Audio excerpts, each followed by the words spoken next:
Овчинников родился 10 июня 1982 года в городе Сыктывкар. Он рос активным ребенком и часто мечтал. К примеру, он мечтал стать моряком-первооткрывателем. В какой-то степени он и стал первооткрывателем. Ему с детства нравилась история, впоследствии он поступил на исторический факультет. И он его успешно окончил. Но не стал работать по своей специальности и решил открыть свое дело.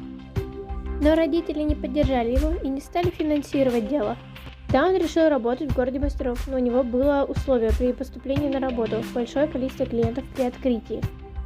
И, конечно же, он смог выполнить это условие и начать работать. Но долго он не проработал и решил начать писать книги по бизнесу, исходя из собственного опыта. Но вскоре дело прогорело. Начался на одной программе, он услышал фразу: «Если хочешь стать миллионером, открывай ресторан, если хочешь стать миллиардером, открывай фастфуд». Он загорелся идеей. Он открыл сеть ресторанов «Додо». А почему он назвал свой бизнес «Додо»? Все просто. Как птица Додо добрая, так и к сотрудникам надо относиться с добротой. В 2019 году он стал соавтором книги «И ботаники делают бизнес». Его бизнес прославился тем, что он один из первых перенес меню в интернет. Это и стало его визитной карточкой. Затем он начал продавать готовый бизнес, и это у него довольно-таки неплохо получалось.